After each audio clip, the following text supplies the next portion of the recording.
नमस्कार विद्यार्थी मित्रांनो, आजचा आपला व्हिडिओ 12वीच्या मुलांसाठी रायटिंग स्किल्स क्वेश्चन नंबर 4 वर आधारित आहे. आज आपण बघणार आहोत रायटिंग स्किल्स मध्ये तुम्ही कसे कमीत कमी अभ्यास करून जास्तीत जास्त मार्क तुम्ही मिळवू शकता. हा व्हिडिओ त्यांच्यासाठी ज्यांनी शेवटच्या क्षणाला अभ्यास करायचा ठरवलेला आहे. तर तुम्हाला मी जे सुचवते टॉपिक्स तेच तुम्ही जर केले तर ते तुम्हाला खूप सोपे जातील. तर पहिला टॉपिक आहे क्वेश्चन नंबर 4 मध्ये a virtual messages. So virtual messages आपण ऑलरेडी डिस्कस केलेले आहे.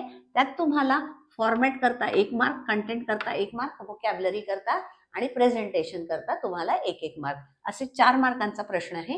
याच्यात तुम्ही किमान 2 मार्क आरामात मिळवू शकता. त्याच्यानंतर एक क्वेश्चन नंबर 2 इंटरव्ह्यू क्वेश्चन्स. याच्यात सुद्धा प्रॉपर फ्रेमिंग ऑफ क्वेश्चन्स, तुम्ही कशा पद्धतीने प्रश्न बनवता, त्याच्यानंतर तुमची लँग्वेज कशी आहे, स्टाईल कशी आहे आणि ओव्हरऑल इम्प्रेशन, याला मिळून टोटल 4 मार्क्स आहेत. आपण ही परत बघितलेले आहे. याच्यावर तुम्हाला 2 मार्क आरामात मिळू शकतात. त्याच्यानंतर एक क्वेश्चन नंबर सी, तुम्ही स्पीच रायटिंग अटेम्प्ट करा, तोच जास्ती सोपं जाणार, कारण त्याच्यामध्ये सुद्धा तुम्हाला 2 गोष्टी आहेत की तुम्ही त्या स्पीच रायटिंग मध्ये एक इंट्रोडक्शन तयार करून ठेवू शकता आणि कन्क्लुजन मध्ये जो कुठलाही टॉपिक दिलेला आहे तो तुम्ही मनाने वापरू शकता. म्हणजे तुम्हाला जरी टॉपिक नीट मांडता नाही आला तरी या इंट्रोडक्शनला आणि कन्क्लुजनला तुम्हाला 1 मार्क नक्की मिळू शकतात. त्याच्यातही तुम्हाला 2 मार्क मिळतील. तर बघा, पहिलं काय आहे, लॉजिकल सिक्वेन्स ऑफ आयडियाज, याच्यासाठी 2 मार्क्स आहेत. इंट्रोडक्शनला 1 मार्क, कन्क्लुजनला 1 मार्क. तर तुम्ही तुमचे मुद्दे किंवा आयडियाज कशा सिक्वेन्स मध्ये मांडता त्याच्यावर तुम्हाला हे 2 मार्क्स मिळणार आहेत. आता तुम्हाला उदाहरण देते, कसं पाठ करून ठेवायचं. तर कुठलंही स्पीच सुरू करताना आपण म्हणतो greetings. So good morning respected principal, teachers and dear friends, today I am going to speak on topic.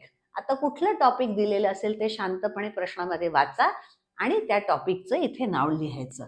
त्याच्यानंतर मध्ये जो काही मुद्दा दिलेला, समजा वॉटर हार्वेस्टिंग बद्दल आहे, थोडक्यात तुम्हाला आलं तर त्या वॉटर हार्वेस्टिंग बद्दल थोडेसे मुद्दे मांडा आणि परत कन्क्लूड करताना हे पाठ करून ठेवा की thank you for patience listening and good day. जरी तुम्ही एवढं लिहिलं तरी सुद्धा तुम्हाला याच्यातही 2 मार्क्स आरामात मिळू शकतात.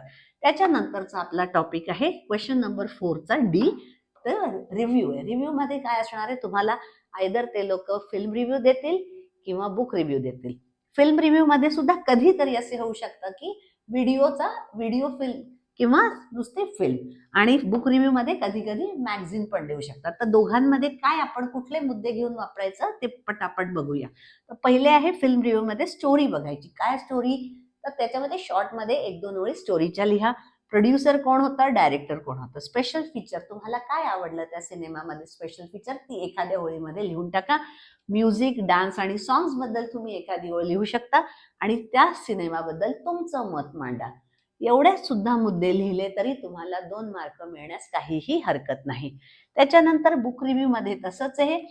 टायटल लिहा, पुस्तकाचं टायटल, ऑथर कोण आहे म्हणजे लेखकाचं नाव, सब्जेक्ट किंवा स्टोरी किंवा इन्फॉर्मेशन, त्या मॅगझिन मध्ये काय माहिती दिलेली आहे, त्या स्टोरी मध्ये तुम्हाला काय सांगितलेलं आहे किंवा त्या पुस्तकाचा विषय काय आहे. मग लँग्वेज आणि स्टाईल अँड प्रेझेंटेशन, त्यांची लँग्वेज कशी वापरलेली आहे आणि त्याच्यानंतर मेसेज, काय मेसेज तुम्हाला मिळतोय आणि त्याचे फायदे काय. समजा मॅगझिन बद्दल बोलत असाल तर त्या मॅगझिनचे तुम्हाला काय फायदे, हे जर मुद्दे तुम्ही लक्षात ठेवून किमान 1 ओळ सुद्धा त्याच्यावर आधारित लिहिली तरी सुद्धा तुम्हाला इथे पण 2 मार्क मिळू शकतात.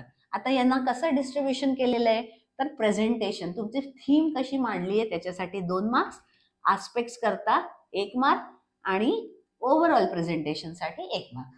रायटिंग स्किल्स हे सगळे टोटल 4 4 4 4 असे 16 मार्कांचे. तर तुम्ही आपण जरी किमान ठरवले तरी 16 पैकी तुम्हाला 10 मार्क मिळायला काहीही हरकत नाही.